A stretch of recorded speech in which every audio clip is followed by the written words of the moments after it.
اگر وہ اللہ تعالیٰ پر اور نبی پر اور اس پر ایمان رکھتے ہوتے جو ان کی جانب نازل کیا گیا تو وہ انہیں دوست نہ بناتے، لیکن ان میں سے اکثر نافرمان ہیں۔ آپ بلا شبہ ان لوگوں کی دشمنی میں جو ایمان لائے سب سے سخت یہود کو پاؤ گے، اور ان لوگوں کو جنہوں نے شرک کیا، اور یقیناً آپ ان سب سے دوستی میں زیادہ قریب ان لوگوں سے جو ایمان لائے ان لوگوں کو پاؤ گے جنہوں نے کہا کہ یقیناً ہم نصارہ ہیں۔ اس کی وجہ یہ ہے کہ یقیناً ان میں علماء اور راہب ہیں، اور بلا شبہ وہ تکبر نہیں کرتے۔ اور جب وہ سنتے ہیں جو رسول کی طرف نازل کیا گیا تو آپ دیکھتے ہیں کہ ان کی آنکھیں آنسوؤں سے بہہ رہی ہوتی ہیں، اس وجہ سے کہ انہوں نے حق کو پہچان لیا ہے۔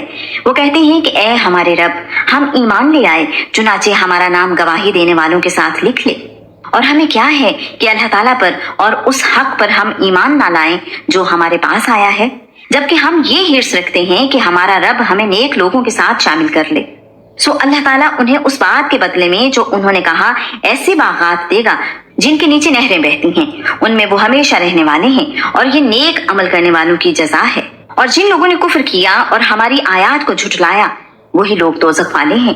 اے لوگوں جو ایمان لائے ہو، ان پاک چیزوں کو حرام نہ ٹھہراؤ جو اللہ تعالیٰ نے تمہارے لیے حلال کی ہیں، اور نہ ہی حد سے بڑھو، یقیناً اللہ تعالیٰ حد سے بڑھنے والوں کو پسند نہیں کرتا۔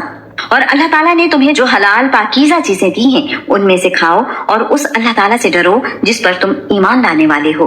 اللہ تعالیٰ تمہاری لغو قسموں پر تمہاری گرفت نہیں کرے گا، لیکن وہ ان قسموں پر تمہاری گرفت کرے گا جنہیں تم نے پختہ کیا ہوگا، چنانچہ اس کا کفارہ 10 مسکینوں کو اوسط درجے کا کھانا کھلانا ہے جو تم اپنے اہل و عیال کو کھلاتے ہو، یا انہیں کپڑے پہنانا ہے، یا ایک غلام آزاد کرنا ہے۔ چنانچہ جو یہ نہ پائے تو 3 دن کے روزے رکھنا ہے۔ یہ تمہاری قسموں کا کفارہ ہے جب تم قسم کھا بیٹھو، اور اپنی قسموں کی حفاظت کرو۔ اس طرح اللہ تعالیٰ اپنے احکامات تمہارے لیے بیان کرتا ہے تاکہ تم شکر ادا کرو۔ اے لوگوں جو ایمان لائے ہو، بلا شبہ شراب اور جوا اور شرک کے لیے نصب کی گئی چیزیں اور قسمت آزما تیر سب گندے شیطانی کام ہیں، چنانچہ تم ان سے اجتناب کرو تاکہ تم فلاح پاؤ۔